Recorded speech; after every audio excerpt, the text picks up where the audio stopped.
Ya, ini mungkin kekhawatiran masyarakat, Bang Fahri. KPK beralih status pegawai menjadi ASN, tidak ditakuti, nggak galak lagi. Benar nggak seperti itu? Ya, dari dulu saya melakukan gugatan filosofis terhadap cara sebagian orang memandang KPK itu. Jadi kita waktu menciptakan KPK itu, kita tidak menciptakan superhero atau superhuman. Justru kita menciptakan lembaga integrator gitu.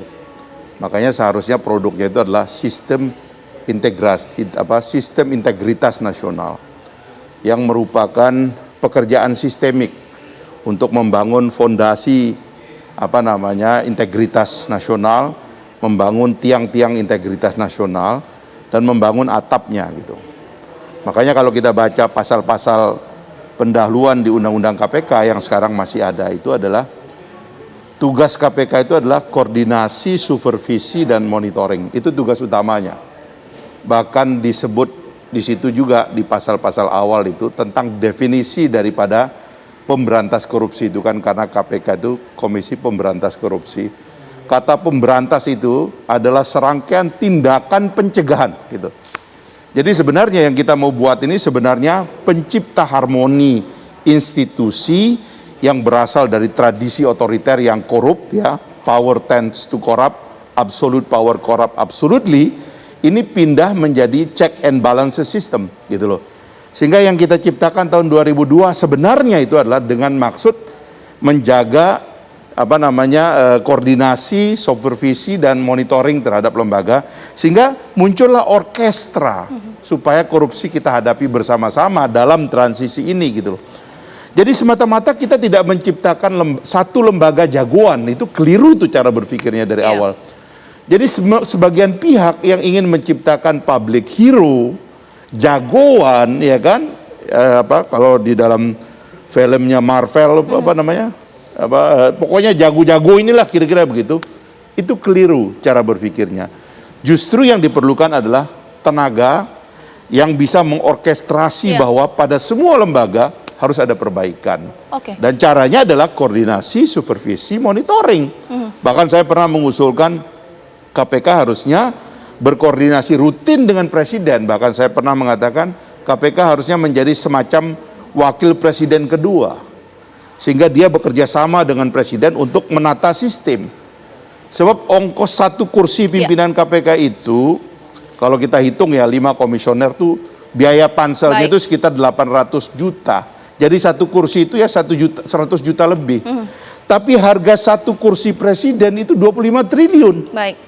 Karena itu yang sebenarnya punya kewenangan besar dalam pemberantasan korupsi bukan KPK, tapi presiden sebagai penanggung jawab sistem. Lah ini enggak, KPK malah cenderung opos kepada presiden demi presiden, bargain dengan presiden. Nah ini yang salah menurut saya. Gitu. Bang Kapiter bagaimana? Karena publik melihat bahwa KPK lembaga super body gitu, dengan adanya beralih status menjadi ASN ini seperti apa melihatnya? KPK sebagai lembaga diperlukan oleh bangsa ini. Tetapi orang-orang di KPK itu tidak menentukan KPK ini berdiri atau tidak. Nah orang-orang yang di KPK itu suka keluar dari aturan main, ya, sehingga dia merasa dia superioritas. Dan superioritas inilah mendorong selalu ada kegaduhan, ada konflik, ya. Dan orang-orang itu yang sebenarnya harus tidak berada di KPK lagi, sehingga kita bisa membuktikan, misalnya lihat apakah dengan orang-orang itu tidak ada di KPK, KPK ini tidak berdiri.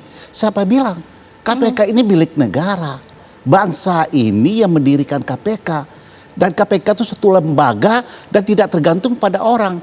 Yang saya heran kenapa orang itu terus bertahan, orang-orang yang merasa hebat ini tetap bertahan. Apa kepentingan di KPK? Apa membangun suatu empire di KPK sehingga dia tidak tersentuh oleh apapun, atau berlindung dalam pendapatan yang besar di KPK sehingga tidak ada kesetiaan? Padahal kan kesetiaan kepada pemerintah, undang-undang, Pancasila itu menjadi hal yang prioritas. Nah kita lihat sekarang kondisi seperti ini. Ribut masalah yang sepele begini. Banyak sekali orang yang tidak lulus tes untuk pegawai negeri. Tidak ada pengaruhnya. Ya, jadi kalau mereka berubah menjadi ASN, itu tidak akan menggoyahkan KPK, tidak akan merontokkan KPK. Contohnya, sekarang presiden yang selama ini dituduh Baik. anti KPK, anti tidak mendukung penegakan Oke. hukum korupsi. Ternyata apa? Ya. Presiden yang memberikan solusi. Ini harus kita apresiasi. Harusnya harus ada konsolidasi ke dalam. Ini malah setelah Presiden ngomong itu nyerang pimpinan KPK. Baik. Ini Ya. kan integritas seperti ini nggak perlu ada di KPK.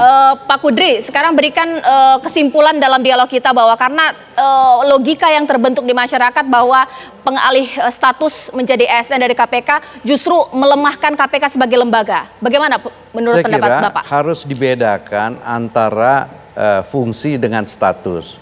Saya kira status pegawai KPK tidak mempengaruhi fungsinya untuk melakukan penyelidikan, penyidikan, dan penuntutan korupsi yang merupakan kewenangan KPK. Tetap itu tugasnya, ya statusnya dia pegawai negeri. Saya kira tidak mempengaruhi. Misalnya kalau dipermasalahkan status penegak hukum, bahwa kalau ASN itu lemah, tentu kita akan menanyakan bahwa hakim-hakim, mulai dari hakim di pengadilan negeri, pengadilan tinggi, sampai Mahkamah Agung, walaupun dia merupakan pejabat negara, statusnya itu adalah ASN.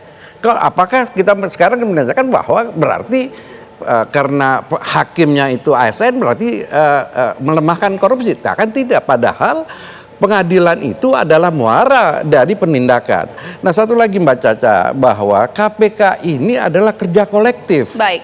Bukan kerja individual. Kalau misalnya dari 75 dari 1290 sekian, nah itu kan sebagian cuma 5%. Bukan berarti nanti KPK itu lemah. Sekarang kita akan mempertanyakan apakah dahulu-dahulu ini dikerjakan oleh individu-individu. Padahal kita tahu di dalam KPK itu ada subsistem penyidikan, ada subsistem penyelidikan, ada subsistem penuntutan, ada subsistem eksekusi. Itu kan dia merupakan suatu sistem peradilan. Baik. Yang ini. Jadi kesimpulan saya bahwa secara prosedural untuk peralihan status atau bukan peralihan status, meningkatkan status menjadi ASN, prosedurnya itu benar. Baik. Kalau dipermasalahkan prosedurnya silakan diuji. Baik. Begitu juga substansinya, menurut saya itu merupakan kewenangan si penguji. Baik. Nah, terus kesimpulan kedua bahwa apakah KPK itu akan lemah dengan tidak adanya 75?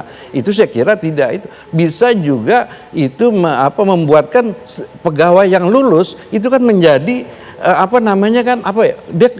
kok masa saya dianggap tidak mampu. Baik. Ya, jadi menurut saya satu hal lagi ini ya, kita harap ini kan pegawai atau 75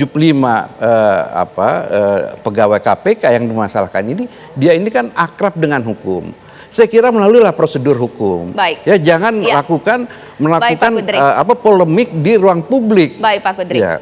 Ya, kita harap bahwa ini menjadi momentum yang baik. Baik, singkat saja Bang. Jadi kalau mari kita lihat ke depan. Betul. Institusi ini sudah punya pengalaman banyak. Betul. Saya kira kita percaya dengan regulasi yang sudah ada dan pimpinan KPK harus ambil lead. Baik. Bahwa lembaga ini akan tetap ada dan bekerja dengan sebaik-baiknya di depan. Saya rasa kita sama, punya kecintaan yang luar biasa Ya. kepada KPK. KPK sudah baik menjadi lebih baik lagi. Ya. Nah, terima kasih Bapak-Bapak karena waktunya sudah habis, Pak Kudri, Bang Kapitra, Ya. Bang Fahri, dan ini menjadi akhir Apa Kabar Indonesia Malam. Sekali lagi saya menutup Apa Kabar Indonesia Malam dengan mengucapkan terima kasih. Assalamualaikum warahmatullahi wabarakatuh.